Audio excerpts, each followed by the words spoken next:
Yeah, I'm gonna actually make this review pretty short. As short as I can be. I think I did the best I could just to try to finish this out.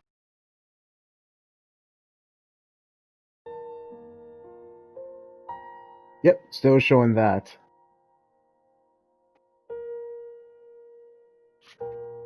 Yeah, yeah.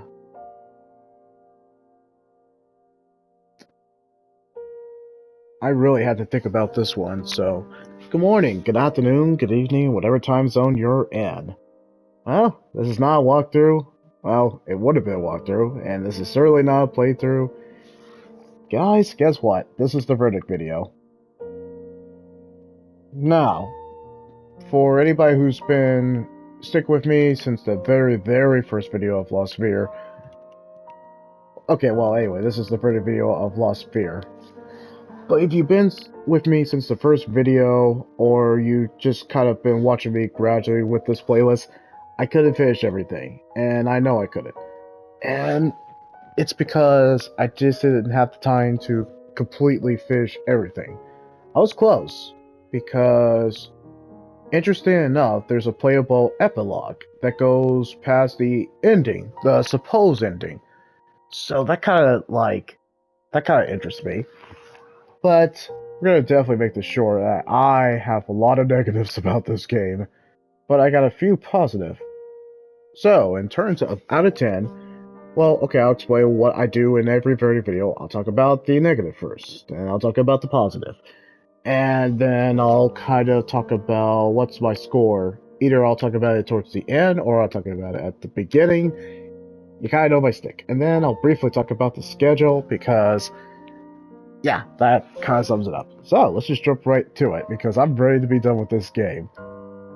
Sadly, guys, I kind of wanted to finish everything, but I couldn't. I ran out of time on Lost Sphere. I thought I could put the time and completely get everything done so I can give you a very complete verdict. But I think I played enough of this game, and I can always watch pretty much YouTube cutscenes, like you guys can, if you really want to see like the true ending of this game, which is fair.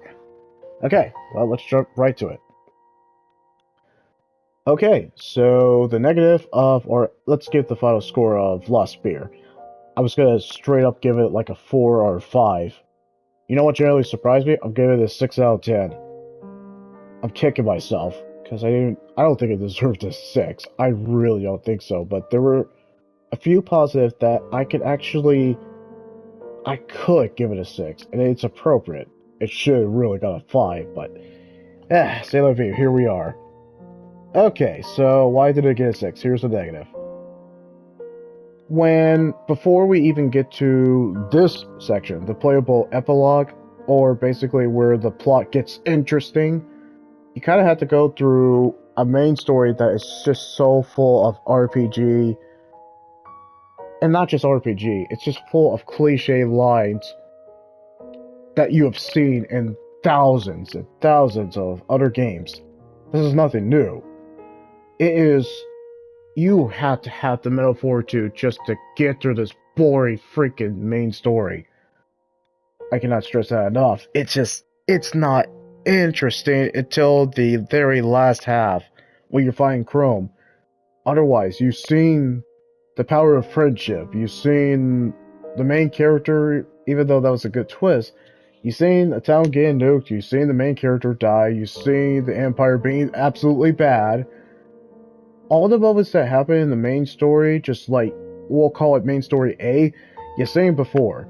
And especially that first half, it is such a slow burn. And not the interesting slow burn like Red Dead Redemption 2. It's just a slow burn that you have to push yourself because it's very hard. It is very hard to get through this. Yeah, the main story is nothing to write home about before the last act. But yeah, it bores you to tears, and you have to force yourself to try to get through the main story. Otherwise, you'll check out, and I will understand if basically by the first half you checked out, or you just moved on to another game, because I freaking did too. It's called I Am Setsuna and Onaki. Okay, second negative. Oh gosh. Okay, so it's also kind of another kind of like, hey, I can't ignore it. Besides the side quests there are side quests for the main characters. You just don't care. From pretty much getting the cooking ingredients, or the main story missions, which doesn't get any interesting too. For the main story missions, to the side quests that you know they're there, but you just don't care to do it, to collecting other materials on the world map. Everything is just, it's busy work, or it's like a grocery list. And fetch quests, they're the worst thing you can do in a JRPG if your game's just not strong. This game's not strong at all. I was more interested of lining up the Spear Knight columns, and I don't mind getting a trophy for that. The Spear Knight columns were freaking fun. I enjoyed doing them. It was kind of good busy work. When it was the side quests or just going back to the main story missions, I checked out. I checked out so much. I think I checked out at the very beginning, and I was like, all right, let's tough it out. And it just didn't get any better until we got to the introduction of Chrome. Yes, it was cliche. He was an interesting villain, but they introduced him too late. So that's kind of like. Uh, I didn't enjoy it. I did not enjoy it. I did not enjoy the side quests. I know they're there, and I just did not care. I checked out. I so checked out by the time we got Van, or I think I checked out after Van. And then I was interested when they talked about memory being erased, and then I checked out again when they kind of focused on luck and pretty much stupid stuff. This game had no identity, and it just kept going and going and going and going, and I checked out. And I legitimately checked out, and that's never a good sign, where I do not care about the plight of the main characters before the other party members joined. I didn't care. I checked out, and I was ready to be done. By the time I got done with, I guess, the fake ending, I was like, okay, well, let's see what else we got. Oh, okay, there was a true ending. That's where the game got interesting. Anyway, yeah. But the world is lifeless. The main story missions are just they're just a grocery list, and they're just there to get from point A to point B, and not the most interesting way. And the list goes on in terms of that. Yeah, I was not impressed with the main story missions, side quests, or anything in terms of the quest. Moving on to the third negative. Yeah. Okay, so. And I gotta acknowledge it too. And I tried. I really, really tried. Half of the characters I like. So my favorite character, still from the beginning, Van. Van is my favorite character. Now, besides Van, Obaro, and Galdra, I did not care about most of the characters until probably the last act, but most of the characters throughout the whole story, I only cared about those three. Everybody else, I could not care less. Iron Sensida didn't do a lot of their character development too, but at least they gave them interesting personality quirks. I've seen the people in Lost Sphere, the crew of Lost Sphere, I've seen basically their mannerism. I've seen their personality quirks from other better JRPGs, or RPGs in general. They're just not interesting. Besides three characters, they're archetypes that I've seen so much before, and they didn't do anything interesting with them until the very last half. I did not care about their plight. The worst character I would have to say is Locke. And then he becomes a robot, then he becomes slightly interesting. After that, then the kind of like the most boring character is Sherry and Diento, because they're kind of essentially the same characters who lost their home. They're essentially the same characters. If you took one of them out, you wouldn't know where you wouldn't know that the other character was gone. That's how generic, or just how one note and plain these characters, half of the characters were. It was a Final Fantasy 13 problem, as I like to call, where half of the characters are interesting and half of the characters are just, why are you here? What is your character development? You're so annoying, or you're so bland as bread. It's kind of how I felt with most of the characters, and that's never a good sign. And that's kind of one of the major negative stuff I had. I can't really complain about the music because I think it was decent. Not as strong as I Am Sentinel Onaki. No, it doesn't even hold a candle on it. So, I think I was being pretty gracious in terms of negative. I really, really could have just, like, basically ripped apart this one. Just, like, trash it. But, I'm gonna give it, actually, you know what? I actually had some positive things about it. That it kind of redeems itself to make it a 6. First positive, the battle system, along with the pretty much artifact effects when you're lining up the columns or just recovering or restoring the loss, are freaking fantastic. Pretty much having the buffs, like just like go into your save point and it instantly, kind of like instantly restores your HP and MP is so freaking satisfying every time. Along with that, the battle system is just like a much improvement, a much needed improvement from I Am Setsuna. I like I Am Setsuna as kind of like your power fantasy and just sure you can't move around, but I appreciate with Lost Mirror you can move your character around and just complete 360 and it changes up the strategy so much. And it really just kind of like from like hitting all the enemies or special attacks and the added bonus of because I play I Am Sentinel a very long time with the Memento mode, it just makes it such a thrill and it's just such like it's like a game of chess with Lost Spear, but it's like accessible to newcomers. Yeah, the battle system is very fantastic. And it really shows in the boss battles. I'm kind of cheating because I'm combining another positive. But the battle system, I was excited. Even if the enemies were generic, just like I Am Setsuna and Onaki, at least the battle system is so freaking fantastic. I enjoyed it every single time I go into simple battles to boss battles. It just had that kind of synergy. It felt exciting. It kept me guessing. I had to really put on like a strategic kind of like chess piece. Like my character would go here, get all by. And when I was one-shotting enemies on like the last dungeon with Chrome, I felt pretty powerful, and it just felt great. It felt absolutely great. No matter how strong the negatives were on this game, that was one of the positive. It just kept me guessing in terms of the battle system, especially the boss fights.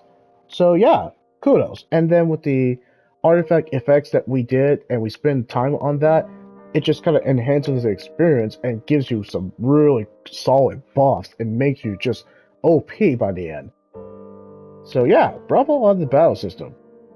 Say what you will, the battle system is pretty freaking cool. Okay, another two positive. Well, I guess a third positive. I'll include that too. Okay, so the second positive is kind of the section I'm playing. It sucks that I kind of ran out of time and I just couldn't like commit to it, but the last act or the playable epilogue is the best part. It just sucks that it took so long to get to the interesting part. The fact that Kanata is a moonchild, that discussion was pretty philosophical. Seeing all the people that we've seen throughout the journey was pretty freaking great too. It just feels like that's earned. But the whole setup, just like after you beat Chrome and then they do a kind of like a happy ending and all that cliche stuff, I appreciate they just went to something like, hey, is this a dream? Like some Matrix simulation. And I was like, oh, this is a different tone and different ship. But I appreciate it so much because it doesn't do the standard JRPG I'm just so familiar with. It's just like, did I fight Chrome? Where are we? No, this actually, my body feels like my body feels the pain when I fought Chrome. And I was like, you've brought up a good point. And that's where I feel like that the themes of the game about memory really shines in its last act. It's the most interesting, and so many plot revelations get revealed to you, but it makes sense. Any plot holes you had before, it gets kind of freaking answered. So that kind of makes it like satisfying.